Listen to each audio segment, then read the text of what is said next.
Live in 1 minute. 1 minute.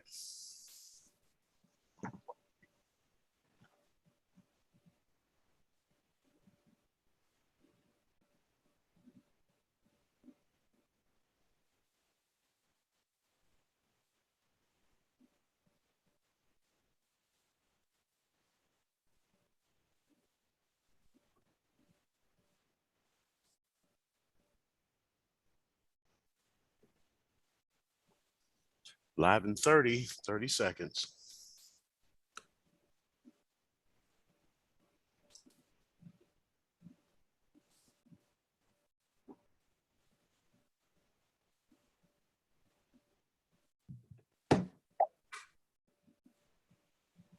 Okay, get ready. We're live in 10. In 5, 4, 3, 2, 1. Good evening, everyone. And we're excited to be with you again on this Tuesday evening as we begin to take our drive home. We're excited that you decided to be on with us today, and what a great day it has been. And we're just thankful for that. And also, we're just mindful of Colin Powell's family, and we thank God for the life of Colin Powell. He passed away over the weekend, and we're just thankful for him and all that he has done for this country and for individuals around the world. And we're happy that we have this chance to come on this evening and to share with you some things that will give you an opportunity to decide whether you want to change your financial destiny. And today, as we begin our program, we want to say hello to Ms. Tasha M. Dyer, Dr. Gerald Rogers, and Dr. Craig Byfoot. We're just excited to have these business partners as we share information willingly, not reluctantly at all. If people just would listen, then their lives and their financial destiny would change in a matter of days. And so we're thankful for this opportunity. Ms. Dyer, how are you today? I'm good. I'm good. How you doing, Bishop? I'm doing pretty good. That's awesome. That's awesome. I'm actually excited to be here with you all today. Hello to our Rejoice904.com audience, our listening audience. Yes, I see you, Duval. Hello to Duval County, right? I see the chat. Hello to our listening audience, no matter where you're chiming in from. So yes, does that mean that you're chiming in on Facebook, LinkedIn, right? Are you chiming in on YouTube, wherever you're calling in from? Share this information. Today is going to be life-changing. I promise you. So hello to everyone. I'm excited, as I stated once again, to be here. But share the broadcast, change your life and someone else's. And also hello to my colleagues. Hello today. Mr. Rogers, how are you today? I'm absolutely wonderful. How you doing, Bishop? I'm doing great. I like that beard is coming along. Like you got all your bare spots covered up today. Isn't that wonderful? Got it filled in. Yeah, it's filling in with that salt going on up ahead. You know, a little pepper. This is the year's transformation, so I find myself transforming. Man, but hey, guess we're absolutely excited to have you, our listening audience, on all the social media platforms, our Rejoice904.com family.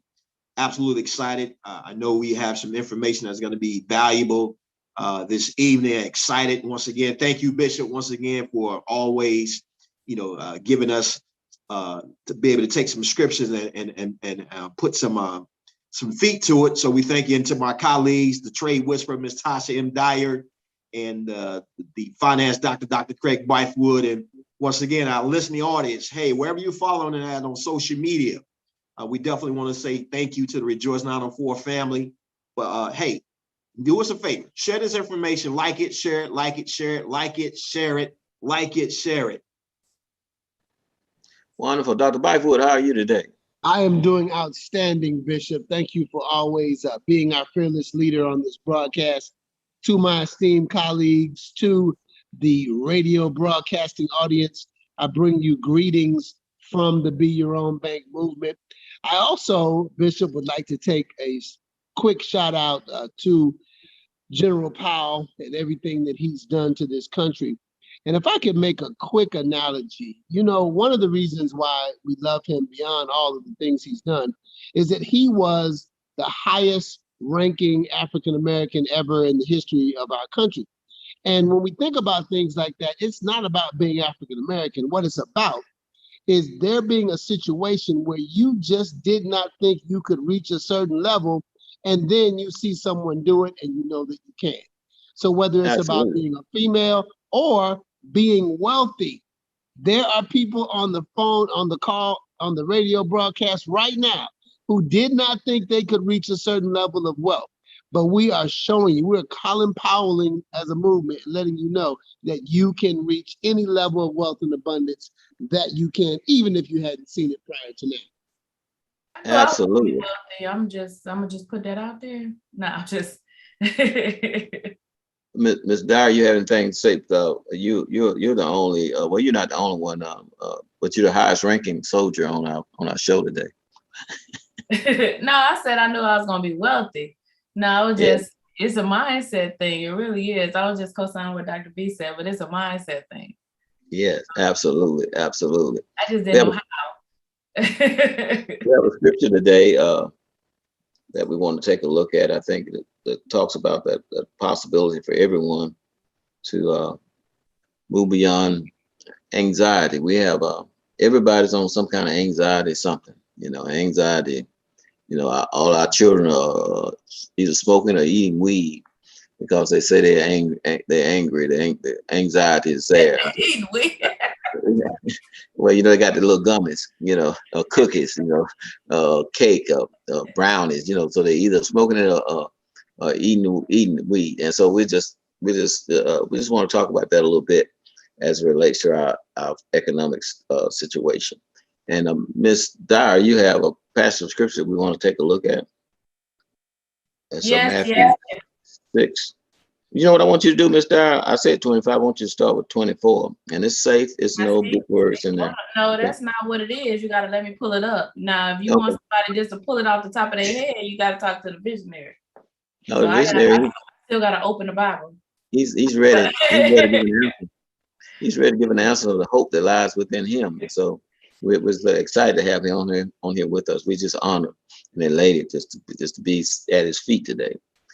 It says, no one can serve two masters. Either you will hate one and love the other, or you will be devoted to one and despise the other. You cannot serve both God and money. Do not worry. Therefore, I tell you, do not worry about your life, what you will eat or drink, or what your body, what you will wear. Is not life more than food, and the body more than clothes? Look at the birds of the air. Do they not sow or reap or store away in barns? And yet your heavenly Father feeds them. Are you not much more valuable than they? Mm-hmm. Look at that. Look at that passage. That's a powerful passage. Now, it starts off by saying that you can't serve two masters. Dr. Byfoot, my friend, told me the other day that you can't chase two rabbits at the same time. And so, we find ourselves kind of not being able to make a decision about what it is and the vehicle we want to use to obtain our wealth. And so we try to chase two rabbits, or we try to do too many things. And so anxiety comes about when we can't make a decision. Ms. Dyer, you're working in a place it's dead end. It's not going to get you where you want to be at the end of the day. And you can't make a decision to step away and do something. You can't make a decision to take some of that money that you do have and put it in a place where you can accelerate your growth of your money. And so you find yourself back and forth because you can't make a decision. So we want to talk about some anxious situations that we put ourselves in regarding our money today. Ms. Dyer, how are you? I'm awesome. I think that, it's funny how I was listening to something today. And one of the things that was stated was that your vision should give you some energy, right? Because people always, well, how do you do this? How do you do that? But what was mentioned was Vision will give you energy, and it also eliminates excuses. So it's not the fact that, we get anxious or we get anxiety because we, just think of one of the worst things I mean, I hate to hear, honestly, and it's because I used to say it myself. So many people say it, but I'm just living day to day. I'm taking one day at a time. We lose focus, and when we begin to just focus on the right now, we begin focusing on just what's happening today.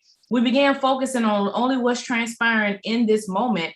And because of that, we don't have vision. And so when something is when we get something in our path or something in our future, like we got opportunity, because we don't have vision or because we don't have focus, that's really, to me, what brings that anxiety, because we really have no direction. And so if we begin to have direction, then you'll be able to lay a path and create a path to get what you desire in life, and to know that's what you need to obtain. And so there won't be anxiety. It won't be there. All those other things that begin to fall off. So you should really have a focus and understand that you want something more out of life, and living day by day is not what we were designed to do. Wow, Miss Dyer, that's so on point. Isn't it amazing? Me and Miss Dyer agree today. And All right, hold on. I'm gonna write this down. Talk about miracles. When you put yourself in a position where everything is everything's emergency, everything's got to hurry up. You can't really build. You like those people that pour concrete and then watching it dry. You won't allow it to finish. You try to build on top of green concrete, and that won't work. And so we can't make decisions and put ourselves in a hurry up panic position. And we got to allow process to take place in order for us to have the proper foundation for our financial growth. But Mr. Rogers. Well, I think one of the reasons why people have some anxiety in their life is because they're not in a position where they're controlling the outcomes. I don't think they're actually contributing to the results that they're seeking after. Sometimes we have lazy feet, and we have these audacious dreams and things of that nature, but we don't find ourselves in a position where we're actively pursuing those things. And sometimes we're anxious because we know we haven't put the work in, and when it's time to have those things manifest, that's where that level of anxiety comes, because introspectively we find ourselves inspecting, but we can't expect anything because we haven't inspected ourselves to put the work in. So I believe that's one of the reasons why, some people find themselves anxious, because once again, if a man doesn't work, he doesn't eat, and you have to be willing to sow in order to reap. And as we've said on numerous occasions, that is God's economy, reaping and sowing. So if you're not depositing, you cannot expect a withdrawal. Exactly. Dr. Backwood. When I think about these two masters, Bishop, I think about happiness and money. I've heard people say multiple times, I will be happy when I get money. And what happens is that unhappiness creates an energy that impacts your ability to get to the money. So we have to reverse it. We have to be happy, and then in that happiness, we'll be in a position to come in contact with movements like ours, to come in contact with vehicles like ours, to come in contact with educators like ours. And then as we are happily going through the process and plugging in, it's easier for us to reach our goals. We've been talking about this almost the entire time of our movement, that if someone's in a position where they're not feeling good emotionally, it affects your trades. Your trades are you. Your trading account is you. So let's reverse this process of waiting to be happy, which leads to anxiety, and instead choose to be happy right now, and watch how much easier all of your processes will become. Absolutely. It seems like Jesus is saying that this anxiety is coming from there's something, as you said, that's going on the inside of us that won't allow us to make a decision. Somebody gives you great information, and you can't decide to take advantage of it. And so he says you can't love God and money. And so the idea is you can't serve God and money, and the idea that your money ought to serve you, not you serve your money. And so we believe we have a process that allows our money to work for us and not us work for money. How about that, Ms. Dyer? See, I think that it's all about a shift of focus, because I think that we have to have a focus, right? You know, I think part of, you know, when we look at the foundation of what people are ultimately looking for, the pursuit of happiness. Well, what is happiness, right? The pursuit, people like, I need to be motivated. What is motivation? You know, all of that's a false illusion, because the reality is you can be happy today and not happy tomorrow, but does that change the destination? You can be motivated today or not motivated tomorrow. That's something you create within yourself. I mean, even what Dr. B just saying, it's something that we have to choose to be. So the focus is not being happy. The focus is not, you know, the focus is not being motivated. The focus is not, it's about having a goal in life. Like, let's stop living day by day. Like, what am I focused on? What is it I'm looking to accomplish? Am I trying to have impact? Am I trying to be a change agent? Am I trying to really shift the narrative in my life and my legacy? Like, what is it you desire out of life? Because day by day, you're not accomplishing anything. And this is where anxiety comes from, because we have no direction. Like, we don't know, you're spinning in circles. And so the only way to get out of that circle is to understand where you're going, right? You have to have a purpose and a focus in life. And if you don't, then yes, you're going to be anxious. You know, just think about it. You know, when we were coming up, or, you know, even in the military, or things that I taught my children, is I always told them they needed to have a destination. What is it you want out of life?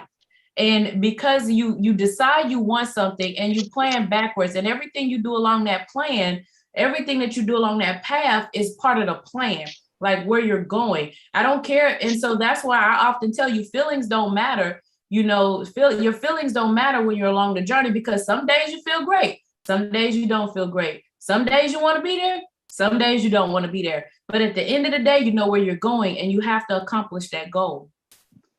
Absolutely.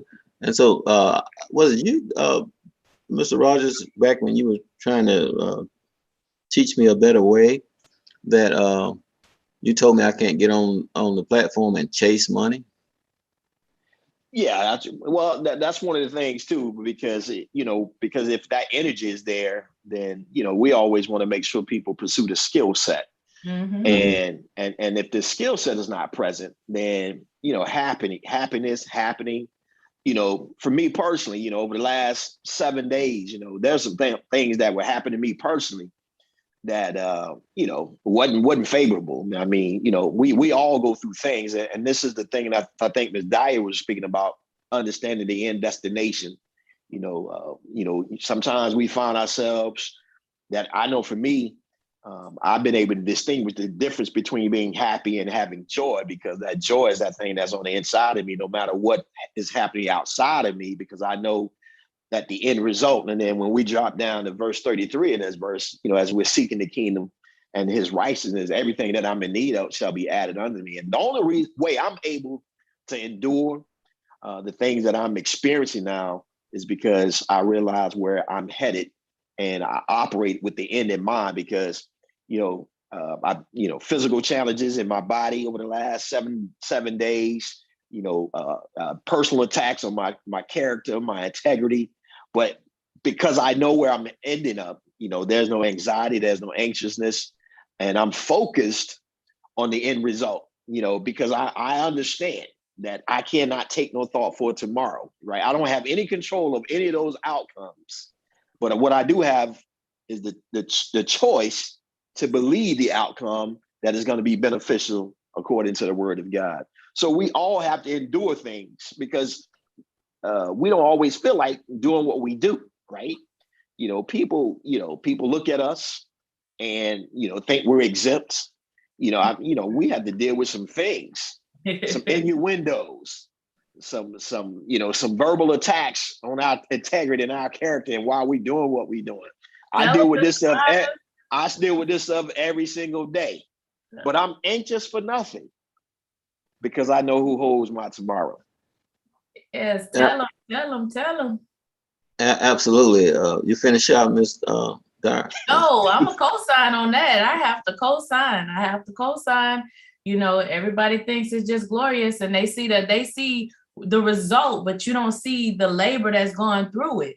You know, you don't and the tears. yes, and you the don't honey. know what's transpired. You don't know how we got here. You know, you don't see, like, even when, you know, you don't see the journey. Everybody's like, oh, the trade was a house on that. Oh, a visionary. Mr. Rogers did, you know, somebody asked me today, oh, Mr. Rogers did this, you know, because this lady knew him from way back when, you know, before he had done anything in his life. And, you know, he, you know, it's because of they know, but nobody knows the journey. Nobody knows what transpired, the labor, you know, doing all these calls, you know what I mean? Nobody actually knows that. And so we go through too. That's why I said happiness is relative.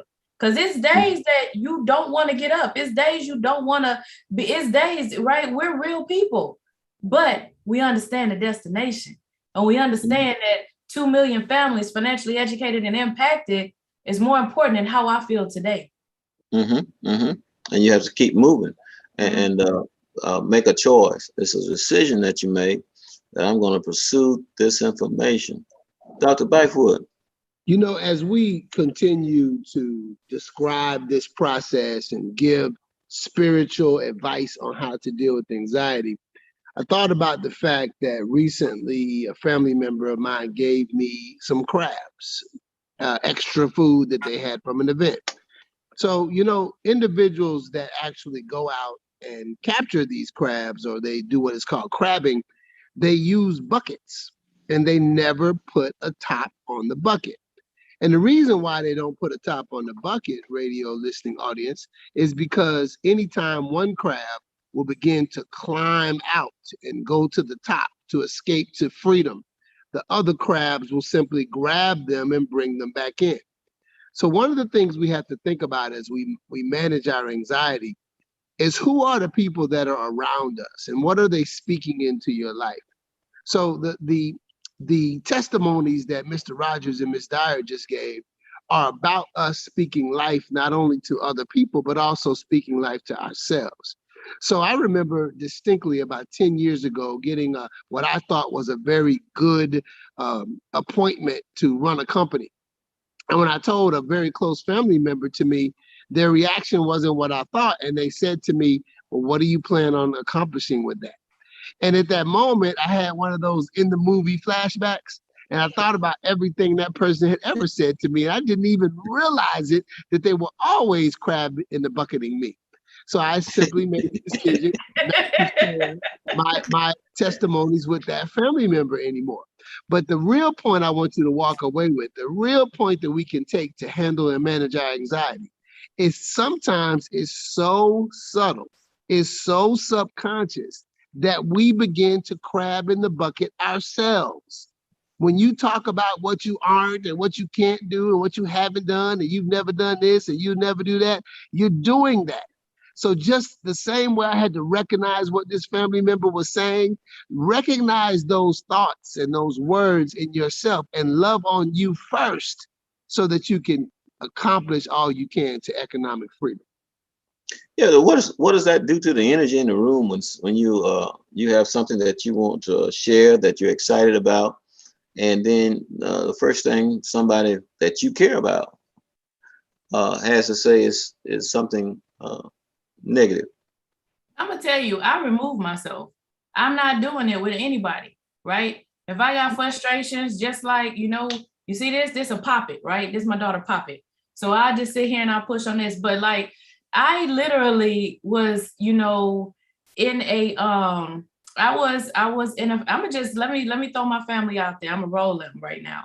And I'm gonna do that because Don't throw them on the bus. I'm going to, because they already know. So what we had during COVID, we had this family chat, like this family thing where we would meet every Friday, right? And you have to be very careful when you want greatness, because I love them dearly, right? I love being around my family. I'm very family oriented. You know, family is very important to me. But we were on these calls and it was so much negativity. And when I would try to bring it up, I would feel an attack. I'm like, let's change the subject. Oh, you trying to tell us what we're going to talk about?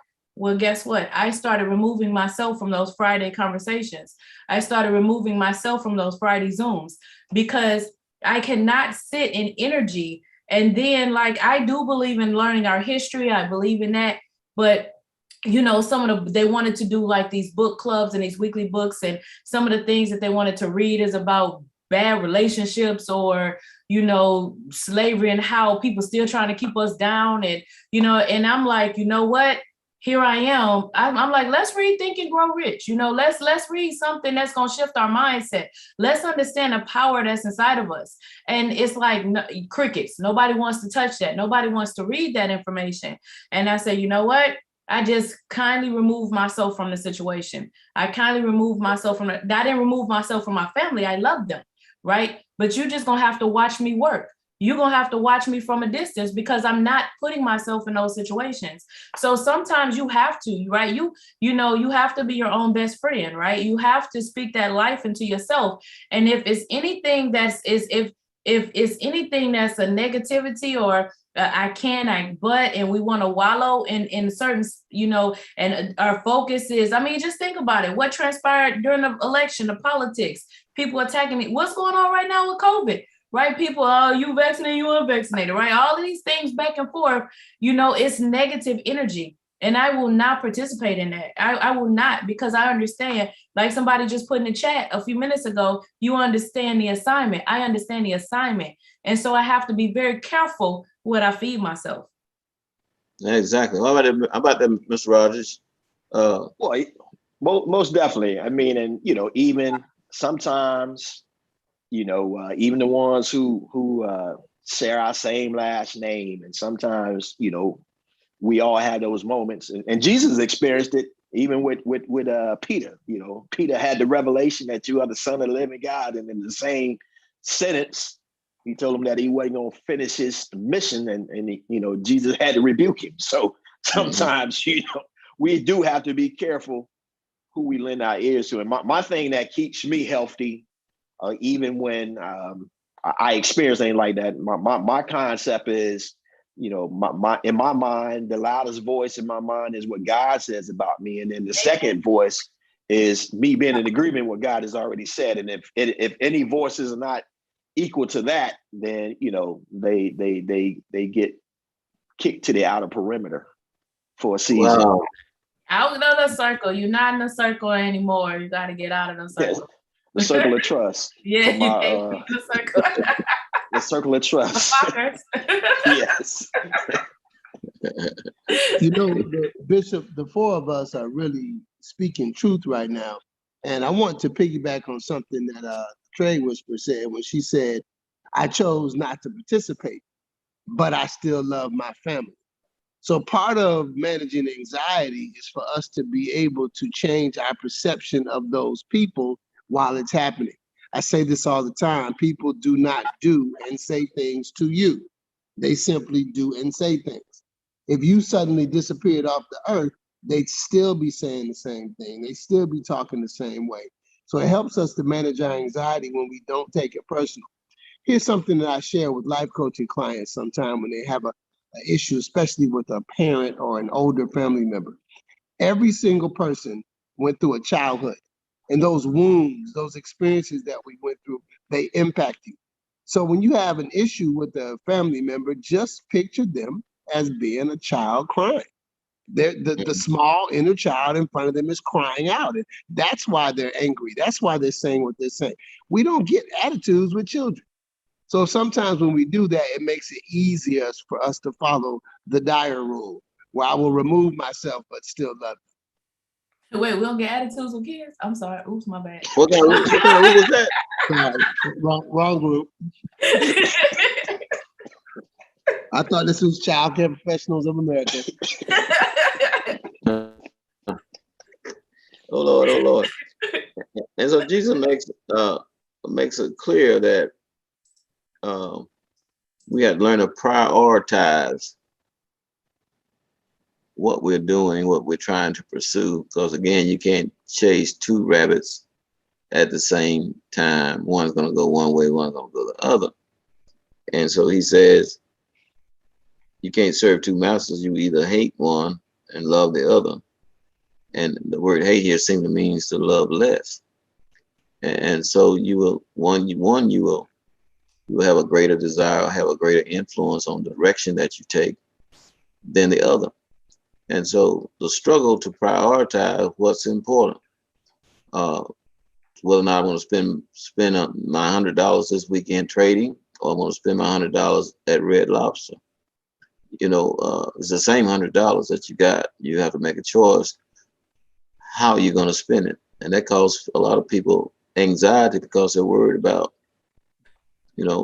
not being in a place with those certain folks or not doing certain things. And so how do you manage that, Ms. Dyer? The anxiety should come because you should be able to do both. If you can't do both, that's a problem.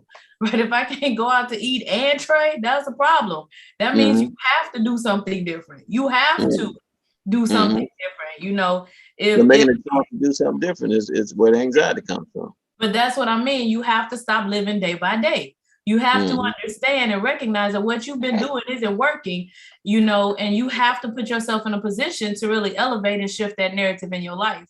So is not stopping living day by day? Is it a process, or is it something you can do instantaneously? It's a decision. I mean, it's a decision. Let me give y'all an example, right? When something's important to you, you do it, right? I think I was sharing this with someone. My mother used to smoke, right? She smoked. Matter of fact, when she had, and I'm not saying I wasn't important to her, so let me not say that, but when she was pregnant with me, my aunt tells me stories about how my mom sat the ashtray on her stomach, right? That's the things that they did back then, and she smoked. And when she got sick, she still smoked, and I would always be like, Mom, stop smoking, we would always have those conversations, but she smoked. And from my understanding, because I've never smoked anything, but from my understanding, not even I didn't even eat the weed. Let me put that out there too. But from my understanding, that's one of the hardest habits to kick, right? That's one of the hardest things to cut, right? Because of the addiction traits that come with it. But when I had my daughter, my oldest daughter, my daughter was a baby and she got sick one day. And it had nothing to do with my mom smoking, but she just got sick. My mother got up, threw the cigarettes away, and never smoked again. She cut it cold turkey. And I was like, so it kind of shocked me, right? Because I used to beg her to stop. And I was like trying to get her on all these programs. And, when we were talking, what she told me, she said, you know what? That's my granddaughter. That she more important than a cigarette. And so it's a decision. And when something's important to you, when it's something that you want, when it's something you desire, we'll make excuses all day long. But when you find value in something, and when you really make a decision that you want to accomplish and achieve something, there is nothing that will get in your way. And so that even cut through the addiction. And I promise you, she never picked up another cigarette a day in her life. Wow. And so there was some kind of thought pattern that took place that I got to evaluate what's more important, my nicotine or my grandbaby. And so that was something that she made a decision, she made a choice. She couldn't chase two rabbits. She couldn't have the grandbaby and the nicotine. And so she made that decision. And it was something she wanted to do. She wanted to do it. All prior to that, I'm hearing you say you wanted her to do it. Exactly. And she wanted to do it. And so when people come to the mindset that this is what I need to do for me, then we'll make that decision. And that eliminates a whole lot of anxiety, wouldn't you think?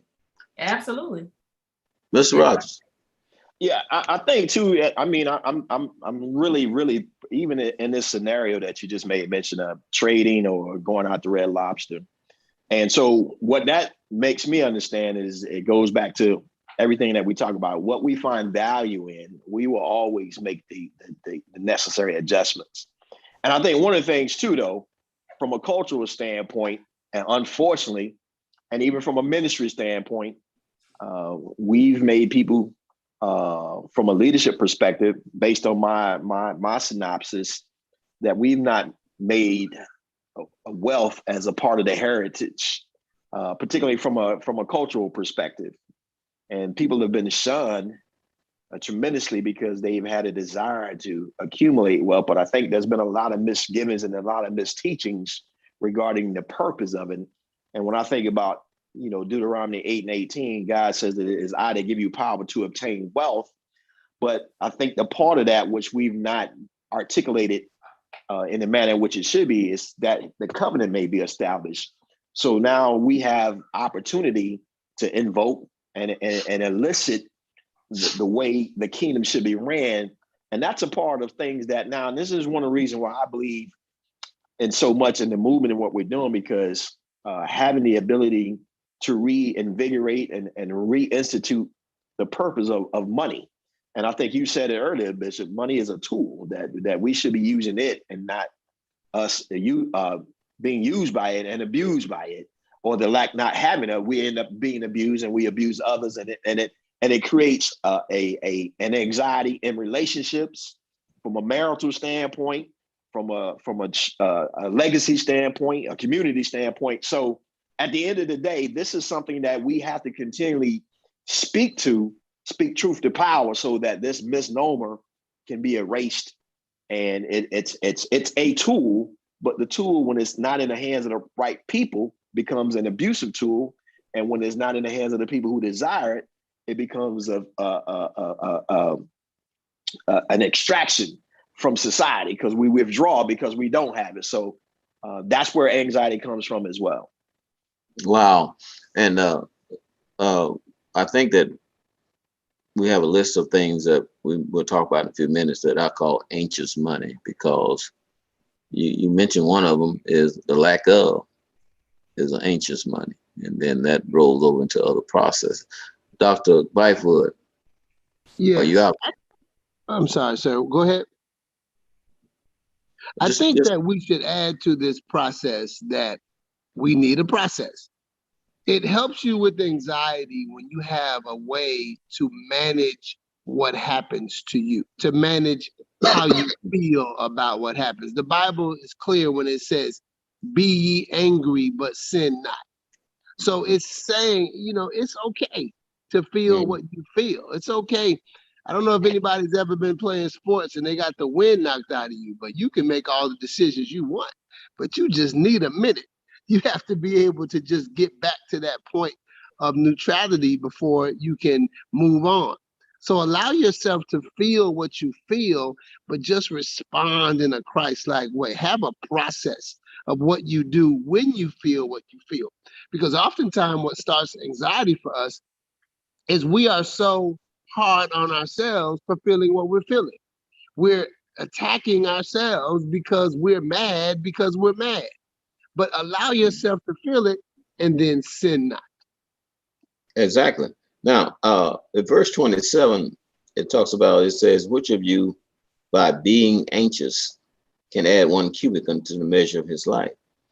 He says being anxious, that's a state that you can find yourself in where you're just anxious and it's like it has a grip on you or something. And being in that state is not positive. It does nothing but further cause you to sink into a lower state. And so when we talk about being anxious, we need to be considered that we don't want to get in a state where we're just sitting. The process is we make more and more bad decisions.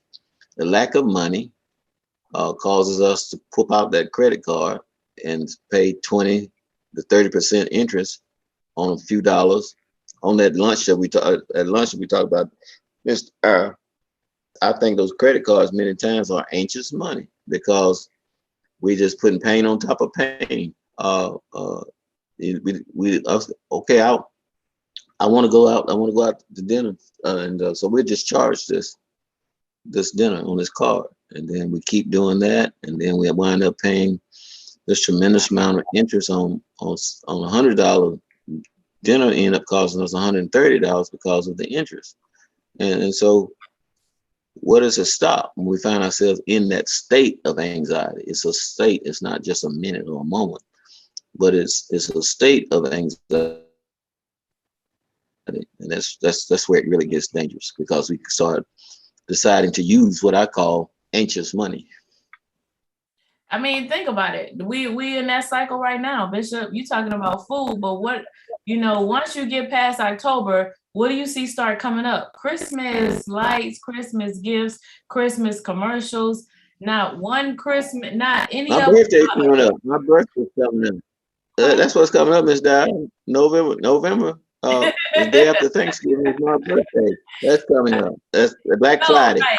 That's my birthday. That's what you should be focused on is a birthday and not a Black Friday, not a, Christmas gift, not maxing it out, not trying to then think, I just pay it back when I get my taxes. That's that cycle. And so that's ancient money. yes, that's that cycle. And so this is why what we're discussing is so important. This is why, go back to that comment, we understood the assignment. This is why, because that has to shift. And a lot of times what happens is people don't know. They don't know that there's another way. They don't know that there's more out there. What I think what Mr. Rogers is alluding to is that we weren't taught wealth. We were not taught these things. So we have to be open. One thing I will say I appreciate my mother for is she would always make sure we understood that this was not our reality. The life we were living was not the reality, and that there was more out there and we could achieve it. And so she didn't know how to tell me to achieve it. She was sick. She didn't know how to say, go get it. But she knew the traditional, like, get ready, keep your grades up, go to school, you're going to be successful. Those are the things that we heard our entire life. But at the end of the day, that wasn't anything that was going to obtain wealth. And so we have to be able and willing and be open to that shift and to that change. It was very interesting. I had a conversation today. And you've been doing a lot of talking lately. Who you been talking to yourself? No, the gentleman, the gentleman I was talking to, one of the things that he mentioned was he wanted to go have a conversation with someone who had information because he values their relationship. But this is what can be dangerous, because we'll take advice from people that don't know about what's out there. We'll take advice from people, and that'll keep us in those cycles. We'll take advice from people who don't know what's going on, haven't been privy to the information, and we will allow them to make decisions for our future and for our life. And that's dangerous. Wow. Mr. Rogers, you sound like you want to do some talking. You was getting on Miss Di for talking. Yeah, he want to have a conversation.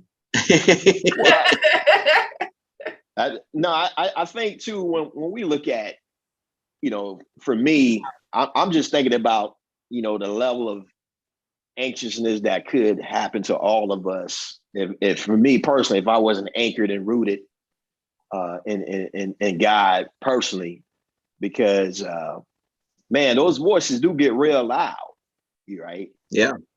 And I know for me over the last 2 or 3 weeks, I've been having to go get some extra earbuds to block out the noise, because and it kind of reminds me of how Jesus just demonstrated, even in the midst of the people that he came to save, when they ridiculed him, it's just I just got to go back to what we've been talking about, just being anchored in your purpose. Mm-hmm. Because it does hurt when people mischaracterize you and want to. So that brings on some anxiety as well, because all I'm doing is trying to do what God called me to do, right? I'm just trying to, be the person that God called me to be in my imperfect self, right? Because there's only one perfect one. But so that self-talk is very important and paramount too. So I got to make sure that I surround myself with the right insulation, so that when those attacks come, right, I'm able to not be anxious for nothing. Wow. Dr. Byfoot. So this is a radio broadcast, but as colleagues, I think we should feel free loving on each other. So I would like to say to my brother, Gerald D. Rogers, here's a way to address anxiety right now. That is shift the perspective. It is not an attack. It is someone who is being themselves. Again, if they disappeared tomorrow, if you disappeared tomorrow, they'd just be talking about the next person. That's the type of person that goes on a chat and says something negative. It's empowering themselves. So rather than look at us being attacked, let's just understand who they are. Because there's an African proverb that says, he who angers you conquers you. So every time we call it an attack, we're giving them power. Who attacks? Armies. They have weapons. They have arsenals. This person has nothing. They are nothing, but we make them something every time we say it's an attack. Listen to the tape and listen to how many times you said the word attack, when in reality, we just want to empower ourselves by knowing who we are. We only have one individual that we care about their analysis, and that's God. When we look at it like that, there's no such thing as an attack. I'm sorry, what does the word say? No weapon formed against me shall be prosperous. We can get prosperity right now by realizing it's not a weapon. It's just somebody being themselves.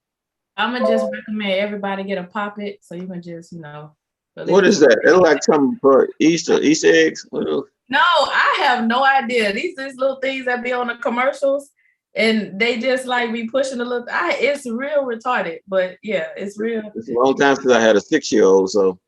No, these is real popular now. They got T-shirts, like everything. It's like, I don't know. So I just say everybody get a Pop-It and just. Hey. So how much those things cost? Like $2, $3, $5, depending on where you get them from. Ooh, I should have invented that. Wow. It's cheaper than a prescription down at the dispensary. So. But I say, the reality is we're talking about being anxious, right? So you said $3 to $25. You said over $25. Oh my gosh, I'm leaving that there. Somebody put in the chat. Somebody dropped in the chat 23 to 25. I said, oh my, I'm gonna leave that right there. So, but that's what they said at the dispensary. That's what they're saying. So it's with the territory. And I think that's what we're trying to address. It, not a personal feeling or anything like that. It just comes with the territory. Because when you're walking in your calling, right, I'll go back to like when I was younger. And everybody always told me, and this is before people told me about having a relationship with God. They would always say, when you're walking with God, you're going to get attacked. You're going to get, and we hear that so much. But when you have the relationship, it's all about how you manage those things. It's all about how you manage it. And that's what I think we're trying to get across today, is the management of that, because we're doing a great thing. We're shifting mentalities. We're shifting cultures. We're shifting people's lives, right? We're changing narratives. We're changing communities. That's what's happening. And so does it always feel good? Absolutely not. Does it require you to put in some work and some sleepless nights? Absolutely. So all of these things happen. But at the end of the day, when somebody sends you a testimony or somebody says, hey, thank you so much. Or I get these long dissertations about what's changed in their lives and how grateful they are for the movement, from being there when people's parents passed, and this is what gave them solace. And, this is really what helped them push through, or they thank us so much for what we're doing, so we know we're walking in our calling. We know we're walking in what God called us to do. And we know, like, people, when they're able to walk off their jobs, or they're able to make decisions for their families and their lives, and their children now start having different conversations. But see, what most people don't understand, if you're living day to day, is how to manage that. How do I change that? Why am I so anxious? Why am I putting my child on medication instead of teaching them another way to shift that? Why are we doing these things? Why are we going and we're living in depression and not able to make decisions that we're greater and we can vibrate higher? Why are we doing that? And so the reference is we get attacked. The reference is it comes for us. That, we go through it, and people don't realize we go through too. We're the same people like all of you are. We're people too. But the reality is we know what we're doing. And Jesus got attacked. I mean, he left Nazareth. He didn't stay home. He left. He went where people received him, and he did, you know. So if that's the case and that's what's going on, people are receiving us. They're receiving us in other countries. They're receiving us around the world, right? We're having impact in the United Kingdom and Africa and you know, just everywhere. You know, it's like, so if we're having impact globally, we're going to get attacked, because why would there not be an attack if people have been under bondage and chained? Why would it not be there? There's an expectation for it to be there. But guess what? Somebody's got to make a shift. Somebody's got to make a change, and somebody's got to be willing to go to battle, because it is a battle, and I'm ready for it. Now, Mr. Rogers, if you notice in this passage that Jesus kind of shifts and says, why are you anxious when you consider what you're going to wear? And it moves on down and says, God provides clothing for the lilies of the field, etc., etc. And so the scene of Jesus seems to bring the focus around and say, we are anxious because we're trying to do what God, we're trying to handle God's responsibility. God says certain things are his responsibility. I'm breaking up. You're back now. Testing 1, 2, 3. That's the enemy. The enemy didn't want me to say that, but I'm back. Yeah. So he's saying now God has a responsibility to provide certain things, and we have a certain role that we're supposed to play in submission to God's will. And sometimes anxiety comes about because God's not doing it quick enough, or God not doing it the way we think it ought to have been done. And so we try to take over for God and do it ourselves. And so we have to let God be God and God do what he's supposed to do in our life. What do you think, Mr. Rogers? Absolutely. And then, and you know, this is great, because this is introspection as well. And then you're absolutely right. Sometimes we do try to play the role of God in the lives of people, and then that's not our responsibility. So I'm so glad you brought that point out, because you know, that one kind of hit me in the chest. So I'm gonna eat that one myself and realize that, guess what? I ain't God. I'm just supposed to be playing a role in this process and not try to be the process. So, but remember, God gave you a vision. Absolutely. God gave you a vision to run with. God gave me a process by which we operate on the platform, and so we let God be God. God assigns us roles, and we follow that. We not. I mean, it's up to God now. If he doesn't choose the color we want to wear red, he said we're gonna wear blue today, then that's when we get anxious. I don't look good in red, you know. And so He gonna wear BYOB. That's how he gonna wear his BYOB. That's right. That's right. my uniform. My uniform. That's what a guy asked me. Hey man, I like your uniform. I say, you do? Yeah. Yeah, I'm in uniform.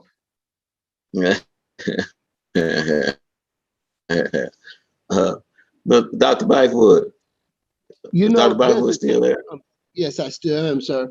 There's a technique I use with my children when they are being talked about by people. The first thing I do is I put them in the car and I take them to the grocery store and I show them the National Enquirer.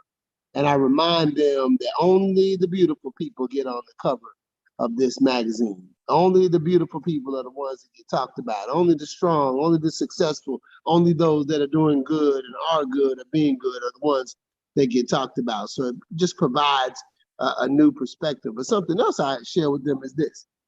I make them take the person that is saying what they're saying and say, person, I bless you with pure love and light. Ooh, that first time is challenging. But by the time they bless that person with pure love and light, that 13th, 14th, 15th time, suddenly they feel better. The Bible says, forgive them, Father, for they know not what they do. It doesn't say, ooh, I'm mad because they did it. Forgive them, Father, for they know not what they do. So sometimes the way in which we manage the anxiety of situations like this is to bless that person rather than curse them for what they did or said. Absolutely, Dr. Bytewood. I think that's certainly a key to eliminating anxiety, because some people that you are angry with and have not forgiven, their very presence The very mention of their name creates an anxious moment for individuals. And so forgiveness is important. It plays a major role. Would you agree with that, Ms. Dyer?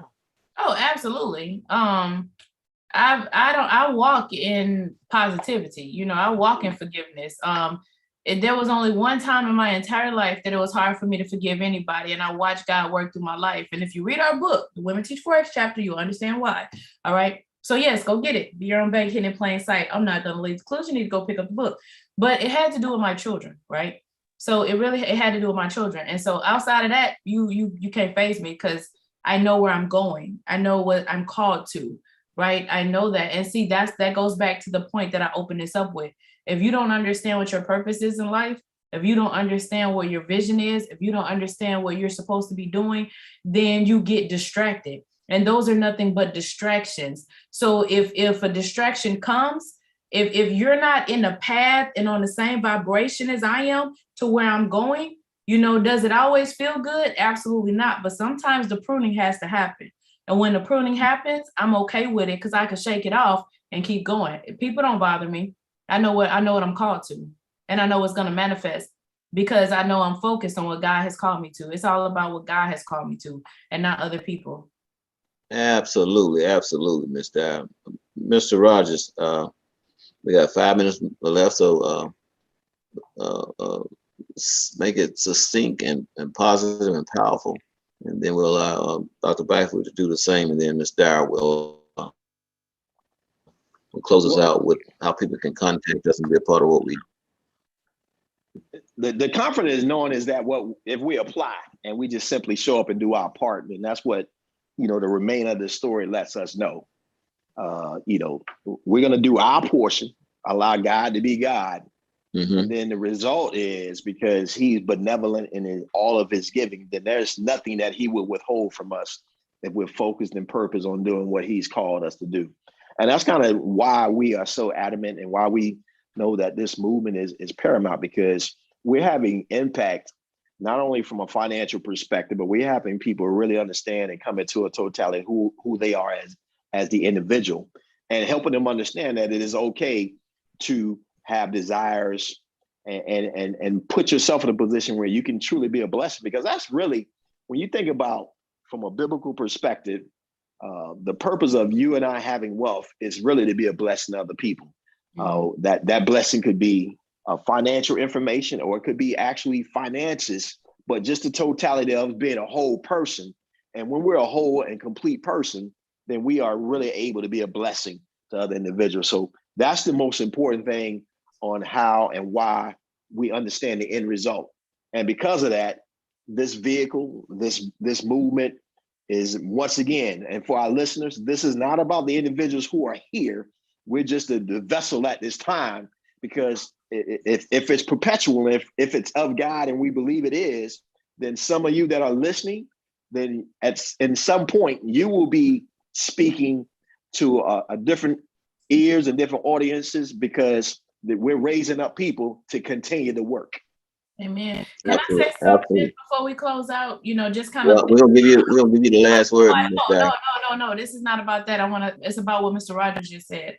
If you go back to what I mentioned a few weeks ago about what a pastor said, you know, and thinking about that, you know, listening to one of the pastors, the last time I give him credit for it, you know, this is that scripture that he was referring to. And, you know, we're here to give you the information. We're here to pay it forward. But even when he talks about the birds are not worried about what they're going to eat, but they still got to get up and go get the worm. The worm doesn't just drop in their mouth. And so, you know, that's, you know, just thinking about what he just mentioned, you know, and what's out there, we have to understand that we have to get up and we still got to do the work. You know, even though God is going to provide, because I want to shift that narrative for so many people, because we always say, oh, I'm just waiting on God. I'm waiting on God. I'm waiting on God. Yes, we're waiting on God. But at the same time, God is going to give it to you, and you have to get up and you have to do the work. You know, it's not just going to fall in your lap. You have to get up and you have to put in the work. Dr. Byford. We have the perfect role model for this situation. He was known all over the world, and we're still talking about him 2021 years later. But the place where he had the least amount of respect, Nazareth. because that's where he was from. A prophet is never a prophet in their own homeland. Absolutely. Now, Ms. Dyer, you can close us out with the information that people need to contact and be involved. Absolutely, absolutely. So, ladies and gentlemen, I'm excited because this is the opportunity for you to take advantage that entire shift of mindset, that entire shift of the narrative, and really the opportunity for you to really take advantage and become your own bank. And so how do you get in touch with us? I'm telling you, you want to show up tonight. You want to show up, but go ahead and grab your phone, pick up your phone right now and text BYOB to 55469. Right? Text BYOB to 55469, right? You want to make sure that you do that. Text BYOB to 55469. Also, go to our YouTube channel, okay? Go on YouTube and search Be Your Own Bank Movement, not BYOB. I need you to search Be Your Own Bank Movement and go ahead and subscribe to our YouTube channel. And we'll be streaming tonight at 9 p.m. Yes. 9 p.m. Eastern Standard Time, and you can definitely dive in and understand what this movement is all about. And make sure you send that text BYOB to 55469. We love each and every last one of you all. We will definitely see you back here next week, but I'm going to see you tonight because you're going to chime in and understand exactly what this movement is about. 2 million families financially educated and impacted. And let's go spread this message throughout the world. Let's change lives. 2 million families financially educated and impacted. And I'm telling you, it begins with you. Love you all. See you tonight and back on here next week. All right, guys. Love you. Bye-bye.